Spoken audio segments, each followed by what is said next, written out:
Brother Mike, can you tell me what is this? Oh, this is a Uh-huh. purple martin Uh-huh. birdhouse. And a whole group of them nest together, and they're called colonial nesters. Not very many birds group together in small groups when they nest. This is one that does, and they eat a lot of insects.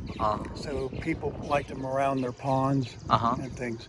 They make them so that many families can nest in that same unit. Only one type of bird. One type of bird is what You it's said designed for. it looks like an apartment.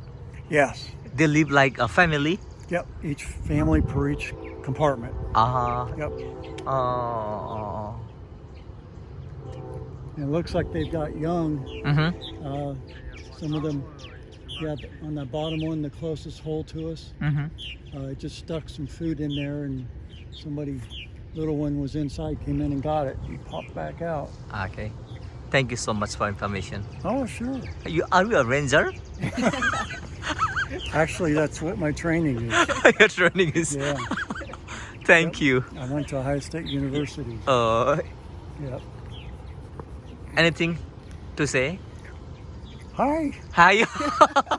This is for Jagat Lama, Nepali hunter. Oh, excellent. You wanna say anything? Well, how many deer did we see on the way in? It is like near 600 subscribers Wow. and 70,000 total viewers. Wow. Excellent. So, Excellent. and Well, we'll have to give them good learning today, huh? thank you. Thanks.